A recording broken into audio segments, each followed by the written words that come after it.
The impact of Muslim rule was felt during the reign of Alauddin Khilji, 1296 to 1316 AD, who sent military campaigns to the south.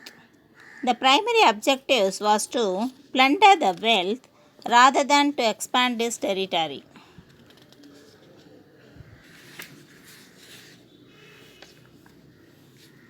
Then Muhammad bin Tughlaq. During the reign of Muhammad bin Tughlaq, there was a revolt in Daulatabad.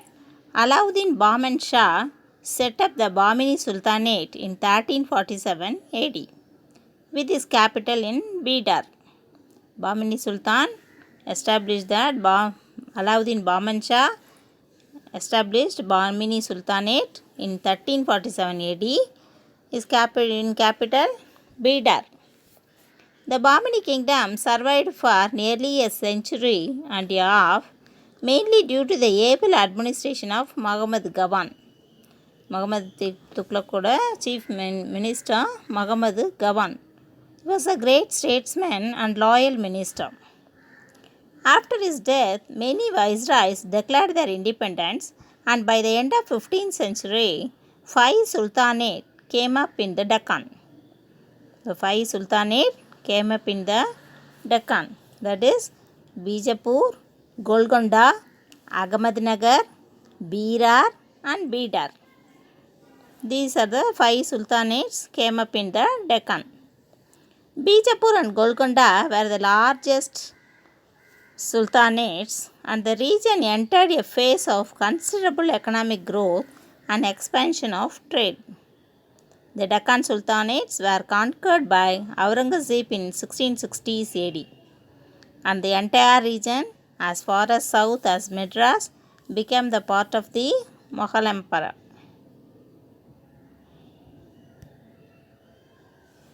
The advent of Islam. Muhammad Ghori, at the end of the 12th century AD, he captured Delhi. Then reign of Alauddin Khilji, 1316 AD. Then Muhammad bin Tughlaq, capital is Daulatabad. Then Bahmani kingdom, Muhammad Gawan. Then 5 sultanates. Next, Chola Empire in the south. The territorial expansion of the Chola Empire began under Rajaraja I. The Pallava kingdom had already been assimilated into the Chola kingdom. Then the empire was expanded further under Rajendra I, who had successfully taken his armies as far to the northeast and the river Ganges. He had also sent naval expedition against Sailendra kingdom of Sri Vijaya, Gadaram and Ceylon. So this earned him the title the Chola who had conquered the Ganga, and Gadaram, Ceylon remained the province of the Chola Empire for few decades. They are called Gadaram Kondan. Gangayum Gadaramum Konda Cholan. They captured Ganga and Gadaram. That's why they called Gangai Konda Chola.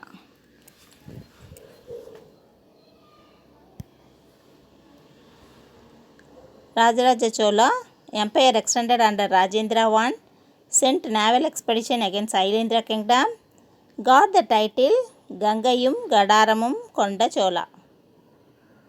Who is called Gangayum Gadaramum Konda Chola? Rajendra Chola. Maritime trade with Southeast Asia and China. Vijayanagar Empire. The Chola Empire began to decline after the middle of the 13th century. The last Chola ruler, Emperor Rajendra III, the empire died out in 1279 AD. Several power centers came up after this in the region. Then Harihara and Bukka founded Vijayanagar Empire. The kingdom was established by Harihara and Bukka, 2 brothers. They were the first rulers of Sangama dynasty. They belonged to Sangama dynasty. The new capital city was Vijayanagara. There are 4 dynasties rule over Vijayanagar: Saluva, Sangama, Tuluva, and Aravidu dynasty. 4 dynasties ruled over Vijayanagar. What are they? Saluva dynasty, Sangama dynasty, Tuluva dynasty, and Aravidu dynasty. 1.5 century they followed by Saluva and Tuluva dynasty. In Tuluva dynasty, Krishnadevaraya was the greatest ruler of Vijayanagar. Krishnadevaraya belonged to this Tuluva dynasty. Extent of Vijayanagar kingdom. The empire expanded. Kingdoms to the south, such as Hoysalas and the Tamil region, were also assimilated into Vijayanagar.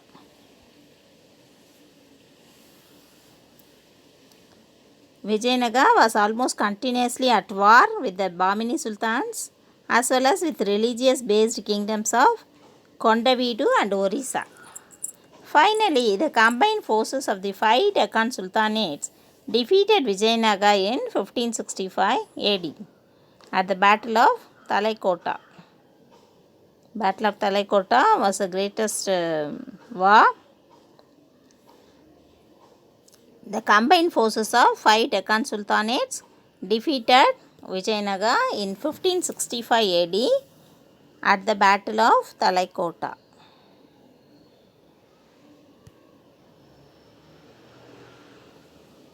Then the Mughals ruled over the area 1526 to 1707 AD. The Mughal Empire was founded by Babur in 1526 AD. The first 6 Mughal emperors are referred to as Great Mughals. This picture shows Akbar, the greatest ruler, Mumtaz and Shah Jahan. This is Fatehpur Chikri. Akbar founded this city.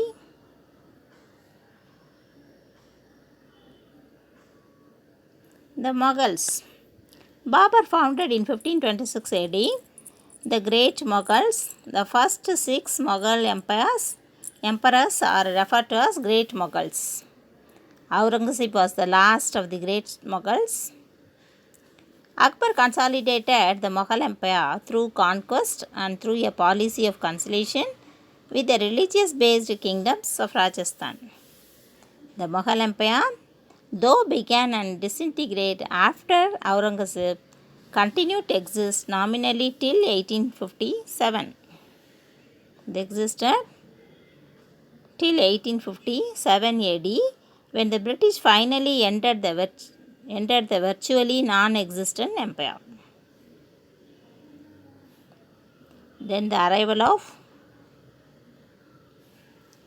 Europeans. Arrival of Europeans.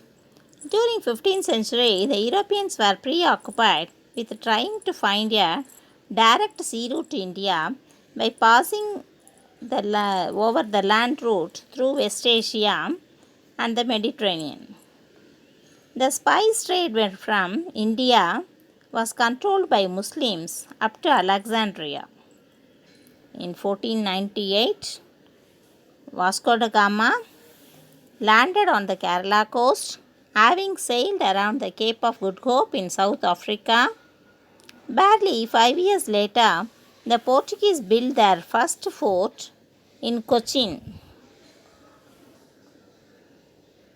The Portuguese built the first fort in Cochin in 1503 AD, and then Goa was captured in 1510 AD and became the center of the Portuguese state in India. Then French came, followed by Portuguese. Dutch were in Nagapattinam and English in Madras, French in Pondicherry, and Danes in Tarangambadi.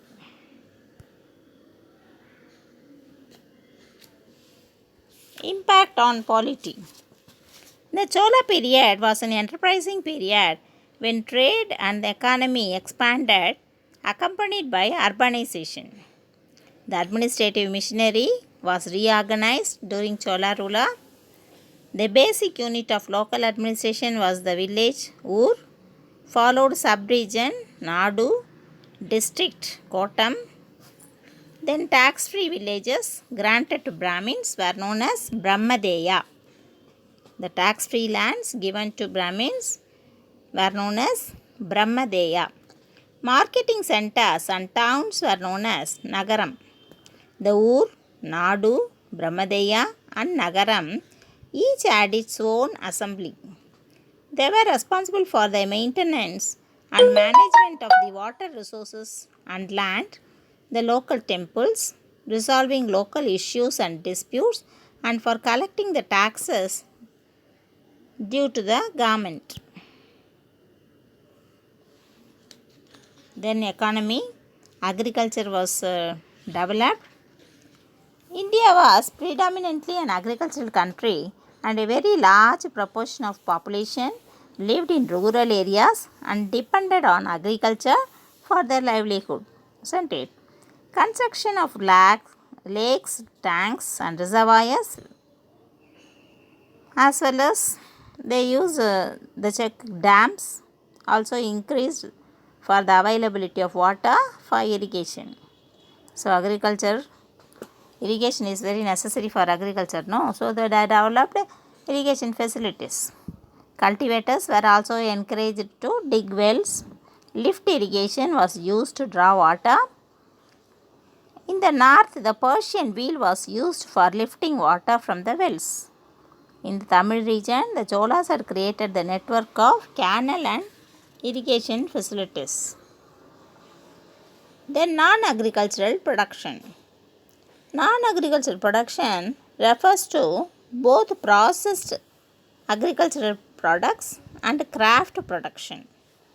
In economic terms, what was important was specialized production by skilled craftsmen for an external market, especially in demand among the high income rural and urban classes. Such craft production was generally located in cities.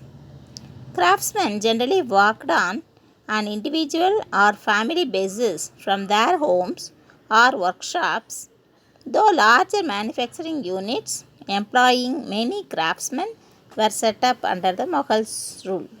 Mughal state, during Mughals rule, they started this karganas. It is called karganas, manufacturing unit, industries. Then commerce are also very well developed. Textiles are very well developed. India was also the major exporter of textiles, pepper, precious and semi-precious gems, especially diamonds, which were then found only in India, and iron and steel, which were greatly in demand in the entire Asian region. Textiles accounted for nearly 90% of the total exports from India. Urbanization. Cities and towns fulfill diverse and overlapping roles in the economy. The large cities were centers of manufacturing and marketing, banking and financial services. They were usually located in the intersection of an extensive network of roads. Roads are also connected. In South India, especially Tamil region, urbanization went hand in hand with temples. Temples were large economic enterprises requiring a variety of goods and services to function. So, urbanization, the cities are very well developed. Conclusion. The medieval period, covering more than 700 years of Indian history, was a time when momentous changes took place in political landscape, which also transformed the social and economic fabric of the country. Thank you, children. Thank you for watching.